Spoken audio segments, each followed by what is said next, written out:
ನಮಸ್ಕಾರ ಸ್ನೇಹಿತರೆ, ನಮ್ಮ ಚಾನಲ್ಗೆ ನಿಮಗೆ ಹಾರ್ದಿಕ ಸ್ವಾಗತ. ಇಂದು ನಾವು ಬೆಳಕಿನ ಹಬ್ಬವಾದ ದೀಪಾವಳಿ ಬಗ್ಗೆ ಸ್ವಲ್ಪ ವಿಭಿನ್ನ ದೃಷ್ಟಿಯಿಂದ ಮಾತನಾಡೋಣ.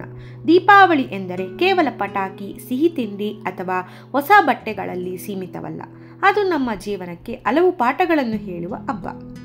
ಹೌದು ಸ್ನೇಹಿತರೆ, ಈ ಹಬ್ಬದ ಬೆಳಕಿನ ಹಿಂದೆ ಅಡಗಿರುವ ಅರ್ಥ ನಮಗೆ ಜೀವನದ ಅಂಧಕಾರವನ್ನು ದೂರ ಮಾಡಲು ಸಹಾಯ ಮಾಡುತ್ತದೆ.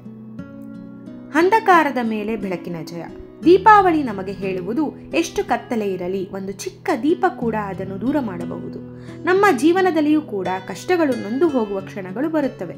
ಆದರೆ ಆತ್ಮವಿಶ್ವಾಸ, ಧೈರ್ಯ ಮತ್ತು ಒಳ್ಳೆಯ ಮನಸ್ಸು ತುಂಬ ಚಿಕ್ಕ ದೀಪಗಳು ಆ ಕತ್ತಲೆಯನ್ನು ತೊಡೆದು ಹಾಕಬಲ್ಲವು. ಬೆಳಕು ಎಂದರೆ ಕೇವಲ ದೀಪದ ತೇಜಸ್ಸಲ್ಲ, ಅದು ನಮ್ಮ ಒಳಗಿನ ಪ್ರೇರಣೆ, ಧೈರ್ಯ ಮತ್ತು ವಿಶ್ವಾಸ. ದೀಪಾವಳಿಯಂದು ನಾವು ಸಿಹಿ ತಿಂಡಿಗಳನ್ನು ತಯಾರಿಸಿ ಸ್ನೇಹಿತರು ಮತ್ತು ಬಂಧುಗಳಿಗೆ ಹಂಚುತ್ತೇವೆ. ಅದರ ಹಿಂದಿನ ಅರ್ಥ, ಸಂತೋಷ ಒಬ್ಬರಲ್ಲಿ ಉಳಿಯಬಾರದು, ಅದನ್ನು ಹಂಚಿದಾಗ ಅದು ದ್ವಿಗುಣವಾಗುತ್ತದೆ. ಆದ್ದರಿಂದ ಈ ಹಬ್ಬ ನಮಗೆ ಕಲಿಸುತ್ತೆ, ಪ್ರೀತಿ, ಕರುಣೆ ಮತ್ತು ಸಹಾಯ ಹಂಚುವುದು ನಮ್ಮ ಜೀವನದ ನಿಜವಾದ ಬೆಳಕು. ದೀಪಾವಳಿ ಎಂದರೆ ಕುಟುಂಬ, ಸ್ನೇಹಿತರು ಮತ್ತು ಹತ್ತಿರದವರೊಡನೆ ಕಳೆಯುವ ಕ್ಷಣ.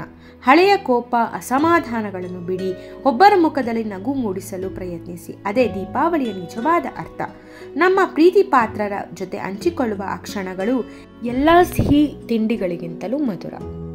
ದೀಪಾವಳಿಯ ದೀಪ ಹೊರಗೆ ಬೆಳಗುತ್ತದೆ, ಆದರೆ ನಿಜವಾದ ದೀಪವು ನಮ್ಮೊಳಗೆ ಬೆಳಗಬೇಕು. ನಮ್ಮ ಹೃದಯದಲ್ಲಿ ದಯೆ, ಸಹನೆ ಮತ್ತು ಕೃತಜ್ಞತೆಯ ಬೆಳಕು ಇದ್ದರೆ ಆ ಬೆಳಕು ಯಾವತ್ತೂ ಆರದು. ಇದು ದೀಪಾವಳಿಯ ಅತ್ಯಂತ ದೊಡ್ಡ ಪಾಠ. ದೀಪಾವಳಿ ನಮಗೆ ಕೇವಲ ಆಚರಣೆಗಳಷ್ಟೇ ಅಲ್ಲ, ಜೀವನದ ಪಾಠಗಳನ್ನು ನೀಡುತ್ತದೆ.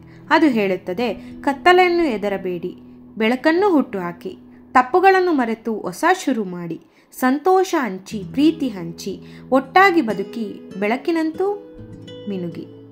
ಈ ದೀಪಾವಳಿಯಲ್ಲಿ ನೀವು ಕೇವಲ ಮನೆ ಬೆಳಗಿಸಬೇಡಿ, ನಿಮ್ಮ ಮನಸ್ಸನ್ನು ಬೆಳಗಿಸಿ, ನಿಮ್ಮ ಸ್ನೇಹವನ್ನು ಬೆಳಗಿಸಿ. ಸ್ನೇಹಿತರೆ, ಇಷ್ಟೊತ್ತು ದೀಪಾವಳಿ ನಮ್ಮ ಜೀವನಕ್ಕೆ ಏನು ಸಂದೇಶ ಕೊಡುತ್ತೆ ಅಂತ ಕೇಳಿದ್ರಿ. ನೋಡಿ, ಇವತ್ತು ನಾವು ನಮ್ಮ ಮನೆಯಲ್ಲಿ ಹೇಗೆ ದೀಪಾವಳಿ ಆಚರಿಸಿದ್ವಿ ಅಂತ ನೀವು ನೋಡ್ತಾ ಇದ್ದೀರಾ. ತುಂಬಾ ಈ ವರ್ಷ ದೀಪಾವಳಿ ತುಂಬಾ ನಮಗೆ ಸಂತೋಷವಾಗಿತ್ತು ಅಂತಲೇ ಹೇಳ್ಬೋದು.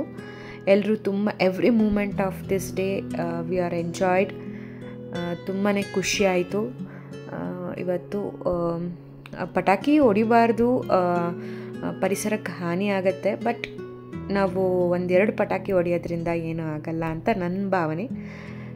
ಒಂದೆರಡು ಫ್ಲವರ್ ಪಾಟ್ ಮತ್ತು ಸುಸುರು ಬತ್ತಿ ಅಷ್ಟೇ ನಾವು ಹಚ್ಚಿದ್ದು.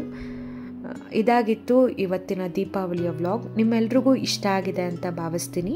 Thank you for watching. Once again ಎಲ್ರಿಗೂ ದೀಪಾವಳಿಯ ಹಾರ್ದಿಕ ಶುಭಾಶಯಗಳು. ಈ ವರ್ಷ ಎಲ್ರಿಗೂ ಖುಷಿಯಾಗಿರಲಿ, ಎಲ್ಲ ರೀತಿಯಲ್ಲೂ ಒಳ್ಳೆಯದಾಗಲಿ ಅಂತ ಬಯಸ್ತೀನಿ.